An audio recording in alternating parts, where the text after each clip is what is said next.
tout sur les doon ma jàllale nuyoo bi ci monsieur Ndao nuyu nañ la di la dalal ci plateau Petit Déj. ñu ngi leen di delloo nuyoo bi am toujours plaisir ñëw fii parce que je pense que c'est la énième fois may ñëw ci invitation Petit Déj c'est toujours un plaisir partagé de venir parler discuter échanger avec vous sur les problématiques de notre secteur le BTP. daa nekk en crise wala comment artificiel. c'est plus qu'en crise. weesu na crise sax. kon comment la gën a jege. dinañ ko waxtaanee tout sur les doon alors au préalable dañuy marquer une petite pause balaa ñoo doore waxtaan bi.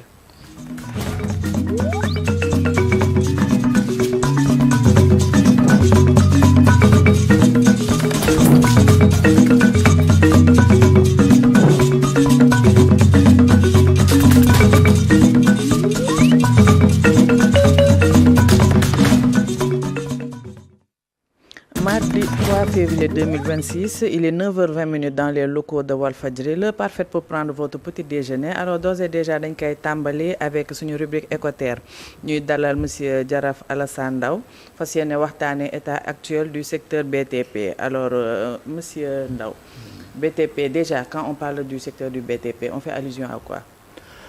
D'abord c'est Jaraf Alassane, secrétaire général national du syndicat des travailleurs du secteur général adjoint aussi de la Confédération et coordonnateur du réseau des entreprises multinationales en Afrique de l'Ouest, maire de la commune de Khelcom, je suis maire aussi. C'est bien ça. Et membre titulaire du Haut Conseil du dialogue social. Donc je pense qu'aujourd'hui le secteur du BTP boo ko waxee daanaka wax nga lépp parce que boo xoolee ñi ci comme ni ko doyen waxee informatique lépp a ngi ci biir. Mais BTP aussi c'est une chaîne de valeur ñëpp a ngi ci biir de la petite femme ménagère qui vend son café Touba à l'ingénieur directeur des travaux ñëpp a ngi ci biir. Tout est inclus. Donc tout est inclus. Donc tey secteur boobu mu nekk foo xam ne nii yaa ngi doon wax léegi comment mais yaakaar naa su fekkee comment am na ay degré yaakaar naa ñu ngi ci dernier degré comment. À ce point parce que c'est devenu alarmant c'est devenu inquiétant et je pense qu'aujourd'hui moo tax bi ñu waxee ma ñëw j'ai quitté Kaolack hier pour venir rien que honorer l'invitation pour encore alerter au nom de tous les travailleurs du secteur mais aussi au nom de tous les patrons d'entreprise. Et aujourd'hui comme ni ma ko waxee on est en train de s'organiser aussi parce qu'il faut un link entre le patronat les travailleurs ak toutes les personnes ressources ñoo xam ne nii mun nañu wax boo nga xam ne état bi dina jël je pense que une conscience vraiment pour relever le secteur. lan moo tax nga ne concrètement secteur bi dafa am problème. secteur boo xoolee je pense que problématique yi mun nañ ko boole ci ba ci ñeent déjà c'est la lancinante dette. Aujourd'hui, l'État doit plus de 300 encore milliards au secteur du BTP. C'est la continuité de l'État. Donc, ñun dans le cadre du Jub Jubanti, ce qu'on pensait avec les nouvelles autorités, mooy bu ñu ñëwee c'est l'appurement intégral de la dette. Malheureusement, cette dette, elle est toujours là, elle n'est pas payée. Donc, malgré plusieurs promesses qui ont été tenues et qui n'ont jamais été respectées, là aussi, dañ koy dénoncer parce que pour man, une autorité bu waxee dafa war a respecter kàddoom. En principe. Depuis le discours du président de la République 31 décembre 2024 qui parlait de 67 milliards qui allaient être injectés. Après on a parlé de la loi rectificative des finances 102 milliards qui allaient être injectés, ainsi de suite. Mais jusqu'à preuve du contraire, hier quand j'ai fait le tour de tous les patrons d'entreprise, la dette elle est toujours là, c'est presque 300 milliards. Mais comment est-ce que vous en êtes arrivé là? Mais on en est arrivé là parce que l'État n'a pas payé. L'État n'a pas payé la dette pour des chantiers réalisés, exécutés, réceptionnés, inaugurés. Donc ça, c'est problématique. Et ça, c'est pas les nouvelles autorités ont trouvé ça ici aussi. C'est une problématique parce que moi, depuis 2016, en tant que secrétaire général du syndicat, j'avais commencé à alerter. Mais chaque fois, quand même, il y avait une bouffée d'oxygène qui était octroyée aux entreprises. nga xam ne dinañ mën a maintenir aujourd'hui les emplois tey bu ma la ko xaymaa rek sur une dizaine d'entreprises le nombre de salariés mis en arrêt c'est plus de 17 000 et rien que pour 10 entreprises dans le secteur du BTP. Je ne parle pas maintenant des entreprises connexes qui tournent autour les petites entreprises de sous-traitance ñooñu ñëpp kenn waxatul seeni wax donc loolu bu amulee si ajoute quand les nouvelles autorités sont venues nous sommes preneurs. Ils ont parlé d'audit des chantiers. Mais tous les chantiers en cours aussi ont été arrêtés. Donc aujourd'hui, l'ardoise de la dette due qui n'est pas payée, c'est 300 milliards, mais l'ardoise aussi de ces chantiers arrêtés cumule plus de 300 milliards. Donc ce qui fait qu'aujourd'hui, il y a au moins 700 milliards qui tournent autour de ce secteur qui sont plombés. Donc quand le bâtiment va, tout va. Donc aujourd'hui, rien ne va, personne ne peut trouver du boulot, les gens sont restés chez eux. Il n'y a pas aussi vision. Parce qu'aujourd'hui, en 2026, aucune entreprise dans le secteur national, les majors n'ont pas de visibilité pour 2026. Il n'y a aucun grand chantier qui est annoncé. Donc, les gens font bord, arrêtez le chantier, ou bien il y a un chantier. Mais dans les lignes, une perspective. Aucune perspective, aucune entreprise n'a un carnet de commandes pour l'année 2026 ni les dérouler. Donc, moi, je pense qu'aujourd'hui, je me dis que est-ce que le gouvernement, ils ont des conseillers? Parce qu'aujourd'hui, non, parce que le secteur bâtiment doxul dara du dox ci dëkk bi bu ñuy wax naan dëkk bi métti na l'économie ça ne va pas parce que personne ne travaille ñi doon liggéey sax arrêté nañ leen donc même ñi doon liggéey bu ñu leen arrêté aujourd'hui ça se répercute aussi sur l'État parce qu'aujourd'hui tout le monde sait que l'État tout ce que l'État fait c'est comment récupérer des impôts mais s'il y a plus de 15 000, 20 000, 17 000 salariés qui sont restés ces gens-là on ne pourra pas récupérer d'impôts sur le revenu. Ainsi de suite, ainsi de suite. Donc, aujourd'hui, ligne bëgg rek mooy état bi jël en conscience ne sont des Sénégalais qui sont dans le secteur du BTP, ay pères de famille, nit bu toog 2 ans, 18 mois, liggéeyul, lam dencoon yëpp mu lekk ko, il reprend à zéro. Chantier bu ubbiwaatoon suba parce que am na ñoo xam ne peut-être économiser pour mun a jënd terrain denc mais boo liggéeyatul bala nga naam ne fa. La nga dencoon tu es obligé de grignoter. Quand même bu fekkoon ay décisions yi ñu war a jël nañ ko da ngeen di reprendre lépp à zéro. Mais bien sûr parce que aujourd'hui suñ fay entreprise yi entreprise dinañ mën a maintenir les salariés bu ko defee ñooñu mën a continuer liggéey mais tout le monde nous en tant que syndicaliste tey mënuma dem ci benn entreprise ne lu tax ngay arrêté kii diw parce que boo amul loo ko fayuñ la xam nañ ne fayuñ la mënoo ko maintenir mais tu es obligé nga ne ko je te mets en chômage technique pire je te mets en arrêt moo tax nag. Aujourd'hui, tout le monde s'organise. Au niveau du secteur du patronat, on s'organise. Au niveau des salariés, on s'organise. Au niveau même des bureaux de conseil, on s'organise. Maintenant, comment faire un link pour regrouper toutes ces parties-là qui gravitent autour du secteur du BTP? Nous avons ande xatiendo dorondo pour que l'État bi xamné fiñ tollu ni musiba naro lay liñ jëm. Té lolu il va de leur intérêt parce que tant que le secteur ne marche pas, le président ni le Premier ministre ne pourront jamais réussir leur mandat.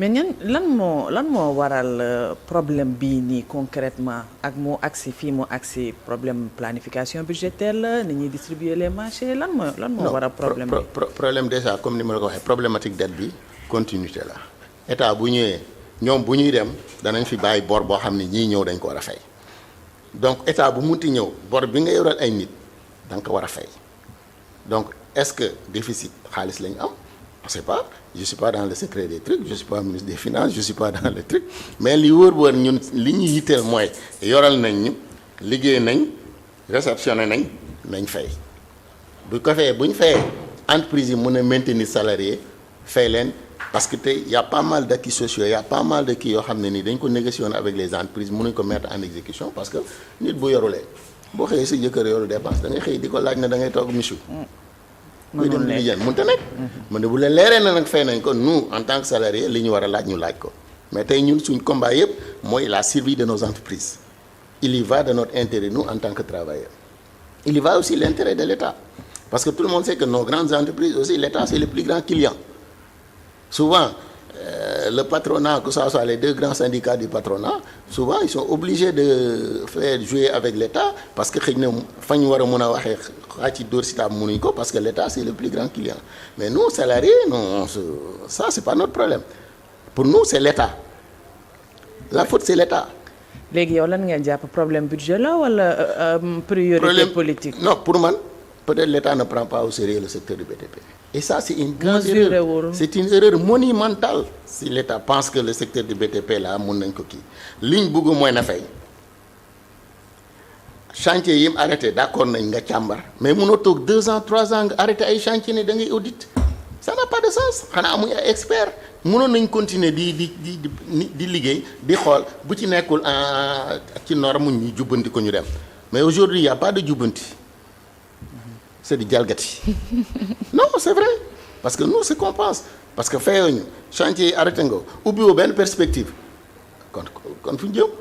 mais actuellement est-ce que am na un dialogue entre état bi ak les acteurs du BTP. mais le dialogue le premier ministre a rencontré aussi les syndicats au niveau ni ñu ko waxati Grand Théâtre ay promesses rek. Il y a le pacte national de stabilité sociale boo xam ne ni dañ ko signé avec les syndicats pour que mu am benn. seen promesse yi c'est lan la que ça soit vraiment calme pour les 3 ans à venir mais pacte boobu sax mais respecté wuñ ko. Parce que le comité nu nga ko waxee technique jusqu'à présent ne s'est pas encore réuni on l'a installé tardivement il a fallu que les centrales et là j'interpelle aussi ni ñu ko waxee les secrétaires généraux des centrales syndicales parce que un pacte c'est un pacte. Soit l'État respecte ses engagements su ko respecté wul mais écoute les syndicats aussi n'ont qu'à s'organiser à travers les centrales pour déclencher une grève générale.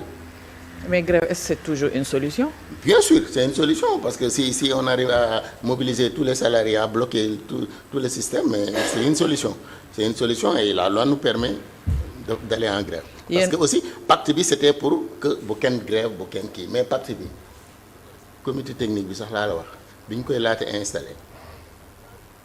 C'était problématique bañ ko installé ba léegi benn jour bu mu réunir amul. te comité boobu il est censé voir tout ce qui a été conclu dans ce pacte pour que mettre ko en opération. te réaliser wul li tax ñu teg ko fa. waaw kañ daanaka pacte social bi ñuy wax pacte national de stabilité sociale bi amatul sens parce que un pacte il faut 2 parties pour qu'on respecte. su fekkee ne les syndicats respectent le pacte. te beneen partie du gunge gouvernement bi te gouvernement bi def di dilatoire mais je pense que les secrétaires généraux et j'interpelle là Guiro Elimane Diouf et consorts pour que quand même qu'on puisse encore se retrouver pour voir sur quel pied danser. Actuellement kan mooy payer le prix le plus lourd. mais ce sont les travailleurs. Ah, bien sûr moo tax tey boo ne dëkk bi doxul ba dëkkul nee naa la même ki doon jaay beñe ci chantier bi. buñ tëjee chantier yi fan lay jaay bañ da doon ñëw xëj na jaay ba 11h. yónnee këram pour mun a togg. charretier bi ñëw war a dem ci quincaillerie bi pour jëli ciment yóbbu amatul même les cimentiers les usines de ciment ont perdu un chiffre d'affaires kenn xamul nu mu toll. donc secteur BTP yëpp les bureaux de contrôle bala ngay contrôler bala nga naan ne fa bu chantier amul fooy contrôler donc je salue au passage les patronats que sont Kader et Omar Ndir et Ali qui est au niveau. Des entreprises de contrôle. Actuellement su fekkee ne d'ici 2 à 3 ans rien n'est fait à quoi s'attendre par rapport ak secteur BTP. Ah non mais waxuma la 2 à 3 ans mais si 2026 si la situation n'est pas décantée mooy le secteur du BTP au Sénégal est mort et bu boobaa nag yaakaar naa pour mu jógaat ñoom ci seen bopp ñooy récolter les pots cassés parce que mënoo développer pays sans le secteur privé du BTP national mënta nekk. moo tax ma ne est-ce que président am na ñu koy xelal ci côté boobu est-ce que premier ministre am na ñu koy xelal ci côté boobu je pense qu'aujourd'hui la vraie bataille le vrai problème du gouvernement mooy des terres à solution pour le secteur du BTP. mais réew moo xamante ne nee nañ seen principal problème xaalis la yow yan solution nga jàpp ne peut-être wala décision ñoom état mën nañ koo jël ba yéen ngeen mën a redémarrer relancer waat secteur. mais décision yi ñu war a def mooy ne état huiler ses rapports avec les partenaires financiers du Sénégal. Aujourd'hui, tout le monde parle de FMI, etc. L'État a des bis bi avec FMI, j'en sais absolument rien. Mais aujourd'hui, je sais que si le FMI garantit l'État, tous les partenaires financiers et techniques seront prêts à accompagner le Sénégal. Parce qu'aujourd'hui, ce qui est en train de se faire, moi, on entend chaque jour, l'État bi leb na fii au sein de la IOMA, CEDEAO, etc. Mais bu lebee fii, on dirait que c'est di sul li bukki da ngay leb fii régler problème bi le temps que ngay régler problème bi beneen problème ñëw na fële et cetera. Donc je pense qu'aujourd'hui, c'est à l'État. On les a élus pour trouver des solutions. te dañu waxoon bu ñëwee on va régler les solutions. On va faire di jubbanti. Mais aujourd'hui dans le secteur c'est pas di jubbanti c'est di jalgati parce que pour nous c'est inadmissible un secteur aussi primordial aussi important dans l'économie nationale dans le climat social dans l'apaisement social du pays secteur boobu mën a toog ñaari at buy dem ñett presque plus de 15 000 20 000 salariés kenn liggéeyul état bi fayul te ba léegi amuñ perspective boo mën a wax ne tey lu mooy bu ñu la waxee tey la non respect des engagements ça aussi parce que nit aussi boo waxee ne da ngay fay mais mënoo ñëw nit ki yoral nit ki ay milliards nga ñëw décaissel ko ay 300 millions wala 400 millions loolu mooy bor baa fa rek. moratoire la moratoire kat da ngay joxe loo xam ne nii kooku dina si mën a soo xëy na mu mën a am lu mën a wax soxna si tax suba defal yaa sa ginaar mais su fekkee ne da nga ko yore ay milliards jox ko ay 300 millions wala 400 millions mais c'est rien du tout mais apparemment l'État c'est comme ça que l'État fait hein. Donc toutes les entreprises du secteur BTP amul kenn koo xam ne nii la État yoral un tiers ba sax fay nañ la ko. te y a des entreprises actuellement en faillite. Les chantiers bien sûr parce que sont... bu fekkee lii toute la trésorerie de nos entreprises est à terre moo waral licenciement yi ak arrêt kii. yéen actuellement si les bonnes décisions sont prises combien de temps ngeen di soxla pour redémarrer waat. Non aujourd'hui les bonnes décisions tout mu nee naa la État moo yor cëggal guyam tey bu fayoon nous on parle de l'apurement intégral et aujourd'hui je me dis que aujourd'hui maanaam ça fait 2 ans dette bi yëpp.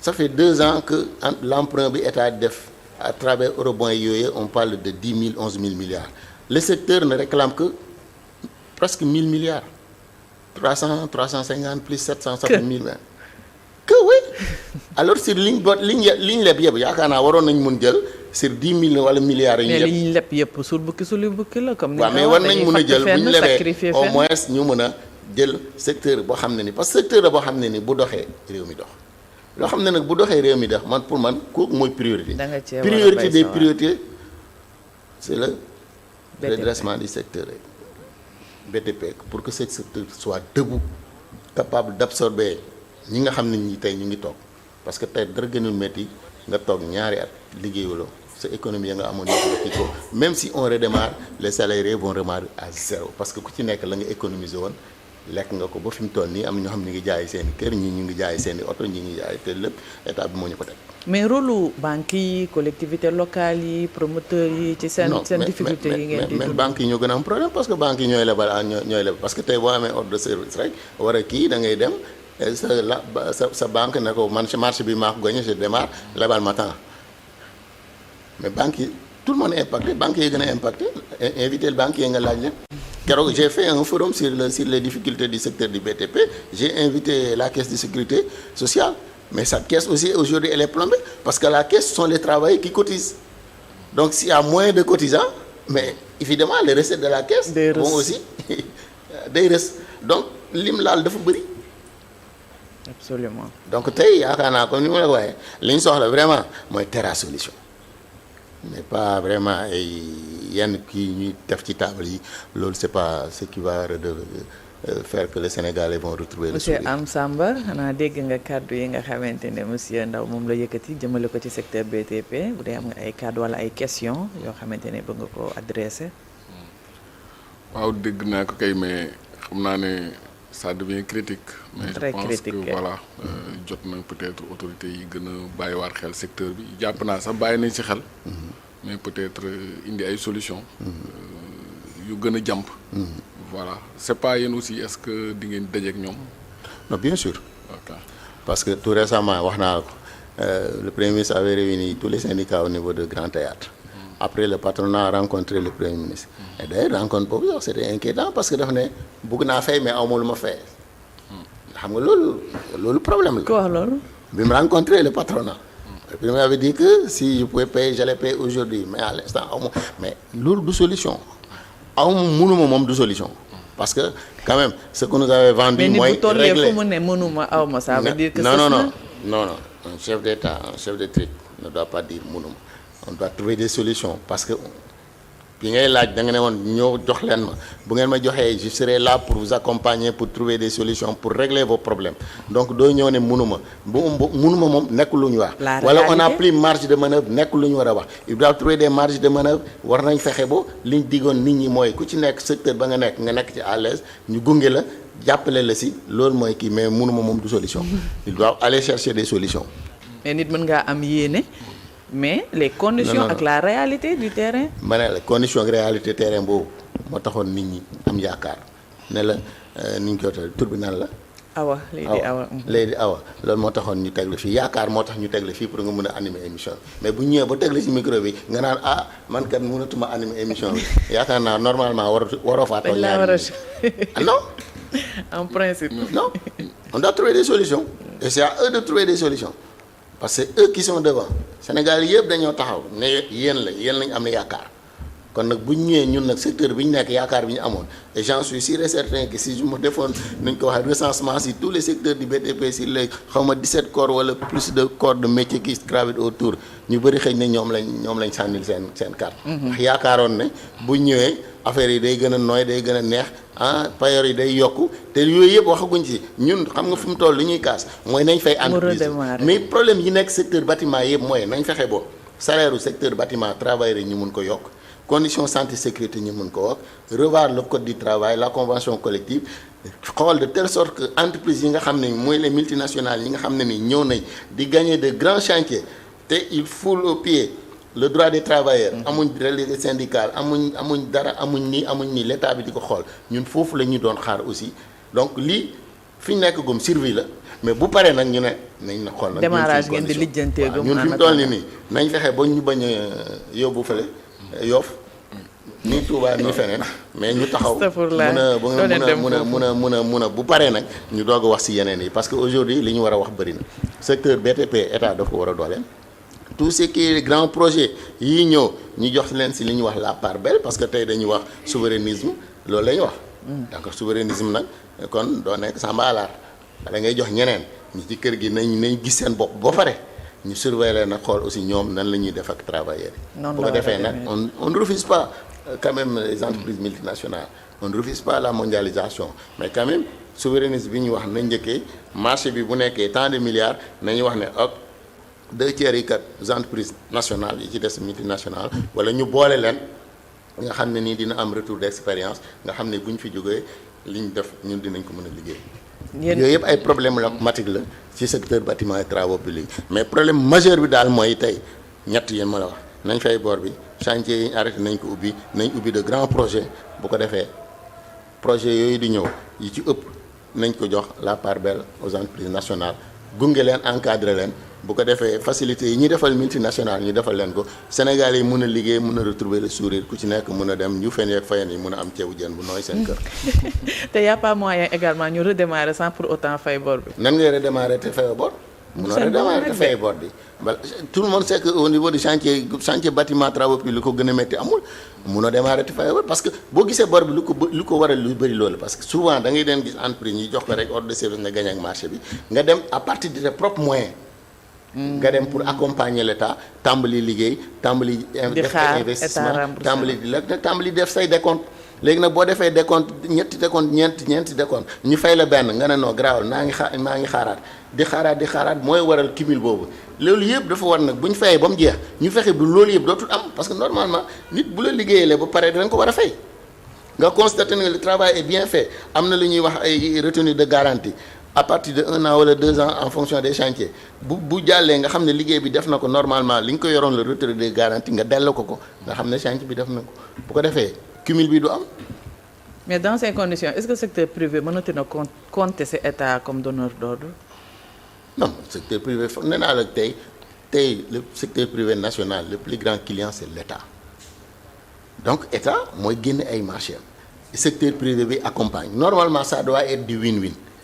ku ci nekk daf ci war a gis sa bopp état bi def de telle sorte que le secteur privé national gis seen bopp ci chantier yi ñoom it secteur privé aussi gunge ko ci li nga xam ne mooy les grands projets tey ñu ngi wax ay projets logements sociaux mais projet logements sociaux yooyu tey kan moo ci war a gën a jekk waruñu mën a jël ay entreprises françaises wala entreprise turque wala entreprise espagnole di ko joxe nañ jël nos entreprises nationales on a la qualification on a la main-d'œuvre on a l'expertise l'accompagnement que l'État a fait pour les autres nañ leen ko defal bu ko defee ñooñu jox leen ko bu ko defee ñu bëri dinañu mën a liggéey. absolument kër gu mel ni caisse de dépôt. jël na ci entreprise pour ces logements sociaux. oui caisse de dépôt temps yi rencontré na léegi nañu ci xoti le patronat am na lu mu leen promettre mais nag comme depuis 2 ans dañuy promettre li ñu promettre dara gisu ko ci dañuy xaar dañuy ñaan loolu caisse de dépôt yi on salue à passage Khalidou Keita je pense noonu la tudd il a rencontré le secrétaire il a parlé des logements sociaux mais yooyu nañ ñoo ñu jox ko kii le patronat sénégalais ñu liggéey ko parce que amul sens nga ñuy jël loolu di ko jox di ko jox ñeneen alors que ñun ñu ngi fi sont des patrons qui sont investis pour l'État qui ça fait plusieurs années ont accompagné l'État donc je pense qu'aujourd'hui aussi l'État doit faire de telle sorte que suñu patronat yi que ça soit les bureaux de contrôle que ça soit les syndicats professionnels dans le secteur du BTP ñu mën a vraiment faire de telle sorte que mu am retour d'investissement. Absolument donc xanaa di ñaan tuuti une petite pause Aliou Sow dugal nuyoowam. Aliou da doon dégg rek moo ko tax. dégg nga dama si xel dama Sow moom. Sow Poulo. daw ak Sow ay kal ngeen. da doon daw de. da doon gaare fi nga gaare moo sori. waaw xool na ko ci mais embouteillage bi la surtout. ñu dans la plateau petit déj. leen sant. namoon nañ la. je souffle un peu. te sa retard bëriwul sax. ziar naa leen si quand même. toutes nos félicitations. sant leen bu baax a baax a baax. je suis content d'être avec vous. Je vous laisse dérouler et puis je suis dans. voilà ñu bàyyi la nga respirer tuuti. après nga toucher mot par rapport peut-être ak monsieur Alassane Jaraaf. li nga xamante ne moom lay déplorer par rapport ak secteur BTP bi nga xamante ne actuellement nee na c'est limite mort. parce que état daf leen amel une dette de 300 milliards. 300 milliards. Et que depuis loolu ay promesses rek nañ nekk di leen def te gisuñu résultat. Mais duñu mën a gis résultat bi parce que tout simplement il n'y a pas d'argent. xaalis amuñu lu ñu leen jox le pays va de mal en pis ça ne marche pas donc ils sont sur des axes prioritaires et ils partent du principe que BTP bokkul ci axe mënul nekk ci prioritaire bi parce que gis nga ni pratiquement tous les mois ñi ngi jéem a dajale xaalis di ko wër ci marché de l'immobilier yi pour mën a fay les fonctionnaires et puis gérer les charges courantes loolu moo fi nekk le problème c'est de savoir jusqu'à quand les affaires bi di arrêter bon maintenant on peut être dans le doute quand même on a le droit d'être dans le doute dans la mesure où effectivement gis nga ni ñi la war a jox xaalis ci àdduna bi duñ la ko jox parce que nee nañu duñ la ko jox parce que Sénégal dafa am problème qui sont dus ak coow yi nga xam ne daf fi bari woon depuis pratiquement un an avec certains propos qui ont été avancés par un certain premier ministre et ça fait que day créer benn blocage boo xam ne parce que xaalis kenn du ko witti ci garab da nga koy wuti nga liggéey ci te ñi nga xam ne da nga ko seqaloon da nga ko seq ak ñoom ci àdduna bi da nga am loo leen wax li nga leen wax nag du dara lu dul ñun dañu bëgg libre ñun dañu bëgg souverain xam nga loolu mooy géej gi am na ndox mais tout en créant des embrouilles qui ont fait que ni effectivement ñoom xam nga ni yàkkamte wuñu dañuy toog di leen xaar te tôt ou tard. mais at yaa ngi dem mine de rien. dans quelques mois mi-mandat dañuy wax. tant pis pour nous on gagne une sympathie chez une certaine population parce que dinañ leen ne yéen ay guerrier ngeen ay gars yu baax ngeen ay machin bëgg ngeen seen réew mais après rien ne va fonctionner et ça n'avance pas et au fur et à mesure du temps on fait quand même le constat ça n'avance pas parce que il n'y a pas d'argent boo bëggee ñëw fii nan ngay def. il faut nga jël oto nga jël taxi nga ñëw fii boo amul passe est-ce que di nga ñëw soo amul essence est-ce que di nga ñëw waaw jeex na donc forcément il n'y a pas d'argent on n'a pas de sous te pour loolu il faut que mu am ay projets d'investissement ñu kii ko ñu suqali projets yi te projets yooyu monsieur Ndaw loolu mënul nekk xam nga lu tax parce que duñu leen fay seen xaalis léegi mënuñu leen ko fay Sénégal fu muy jëlee 300 milliards loolu mooy erreur bi nag parce que tey yaa ngi wax ne c'est pas une priorité pour le gouvernement mais la priorité des priorités aujourd'hui c'est le secteur du BTP parce que tout le monde sait que c'est une chaîne de valeur le nombre de personnes qui gravitent autour du secteur du BTP kenn xamul nu mu toll donc ñooñu buñ liggéeyul mais musiba naaru laay comme ni nga ko waxee aussi wax nga ko avant ngay ñëw nee naa ko aujourd'hui l'État doit faire de telle sorte que huiler ses rapports avec les partenaires financiers ñu mun ñu injecter ñu mun a dem parce que booy fëgg sa dënn day fekk dënn ba dara nekk ci dënn bi dara nekku ci comme dënn bi dara nekku ci nag nañ ànd diplomatiquement jéem a xool quelles sont les voies et moyens à trouver des solutions avec les partenaires financiers plus particulièrement le Fonds monétaire parce que le Fonds monétaire tant que le Fonds monétaire ne garantit pas les autres partenaires kenn du ñëw donc danañ continuer di leb comme ni ko Sow waxee mais man dama ne leb bi aussi leb bi nañ bàyyi xel nag secteur bu ñu lebee 2000 comme ñun ça tourne autour de 1000 nañ ñu kii mais bu nekkul aussi du sotti parce que aujourd'hui ba dama ne man lay di wax na ko léegi awma solution autorité war ko wax parce que fi ñu la teg c'est pour des solutions wax naa ko exemple ma ne ko bu ñu la jëloon léegi nga war a animer petit déj nga ñëw bu jox ba tiim micro bi na man kat mënuma wax mais dañ la fiy jëlee donc aujourd'hui la priorité des priorités c'est le paiement de la dette moom jëlee leen c'est beaucoup trop tôt pour dire cela négociation non dama ne fi mu toll la priorité des priorités c'est comment trouver les voies et moyens pour que ce problème soit réglé suñ ko mënta régler aussi au moins chantier yi ñu arrêté nañ ko bàyyi ubbi parce que booy càmbar 2 ans te gisoo dara parce que ñun dañuy jàpp ne gisuñ dara parce que boo gisee mënoo 2 ans 3 ans ngay càmbar chantier bu ko defee mais presque l'année va finir te chantier bi xëy na doo ko pare. loolu aussi moo nee naa la liñ téye chantier liñ fayul ak chantier yiñ kii enveloppe boobu rek ça tourne autour de 700 milliards. 700 milliards nag boo ko bloqué ci benn secteur demul dikkul mais chômage bi dana yokk parce que tout le monde tey menuisier liggéeyatul coffreur liggéeyatul plombier liggéeyatul charretier bi sax yóbbutul muul jaaykat bi jaayatul café Touba bureau de conseil wala contrôle amatul lu mu contrôler. ñu songer à une reconversion professionnelle. nan la ñuy reconversion professionnelle da nga foog na noonu la yomb da ngay ñëw rek xëy na plombier la pendant 15 ans nga ñëw ne da ngay nekk tailleur. il faut arrêter parce que situation bi nii ñu ko gisee c'est pas quelque chose qui va se résoudre du jour au lendemain de. te yow nee nga fii ba 2026. 2026 en tout cas 2026 il y a aucune lisibilité pour les entreprises Sow. moi j'ai discuté avec le patronat il y a aucune entreprise qui a encore de commande qui peut lui garantir. mais parce que y a pas de projet. oui pourquoi y a pas de projet. non am na projet am na de. projet sax bu ko financé amul. waaw kon jaar na li ma wax la du dañ. donc kon léegi nag xam nga affaire yi à un moment donné il faut savoir ni ñuy wax repli tactique. foog naa sama dënn ne làmb ji kenn mënu ma fi.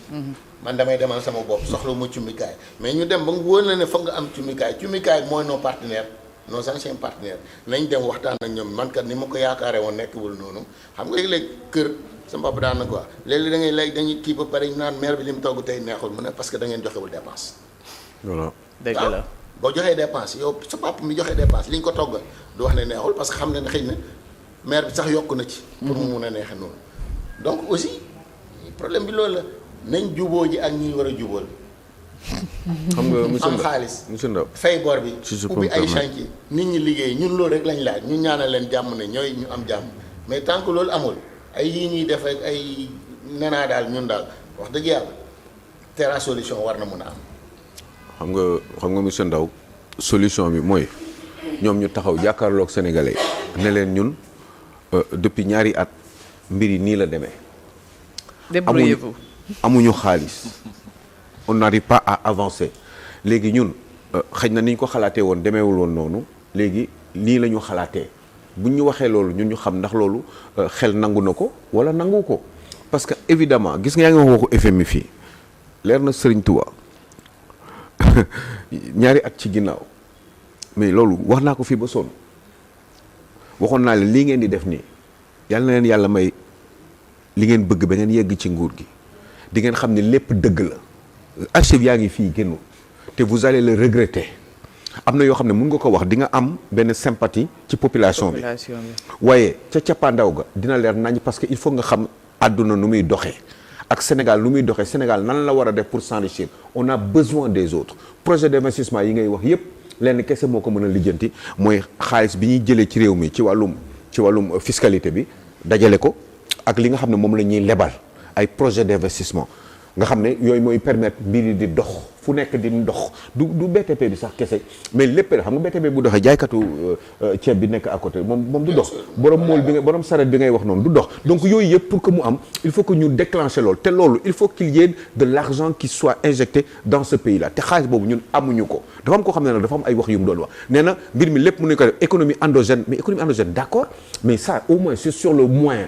le court le moyen ou le long terme mais fi ñu toll nii mënul nekk parce que dañu soxla xaalis te amuñu ko même si on a des ressources suñu ressources yi mënuñu ko lijjantil suñu bopp parce que il faut encore beaucoup d'argent pour loolu déjà pour def ressources yooyu mais yaa ngi wax Sénégal am nañ presque 37 ressources minières dans ce pays là mais pourtant on ne peut pas l'exploiter mais parce que xam-xam bi daf ñu dese xaalis bi aussi daf ñu dese boo amoon xam-xam bi sax te amoo xaalis bi doo dem donc yooyu yëpp encore une fois ça tourne autour de l'argent et cet argent là il faut aller le chercher te gis nga nag booy bëreeg benn sama xarit moom ko wax rek mais il faut sama xarit bàyyam moo ko mës a wax te wax boobu dama ko jàpp dafa mës a ne man sama papa dafa mës a wax benn wax mu ne booy xeex ak ku la ëpp doole eh ben il faut nga muus eh ben gars yi muusuñu wala aussi bu fekkee dañu muus juste pour nax une certaine partie de la population boo xam ne am nañ leen nag waaye nag bi ñëwee ci cappaandaw ga gis ngeen dara du dox c'est pas parce que bëgguñu non mais bëgguñu mais dañu mënul parce que amuñu ay moyens pour le faire. mais xam nga le Sénégal regorge tellement de patriotes yoo xam ne nii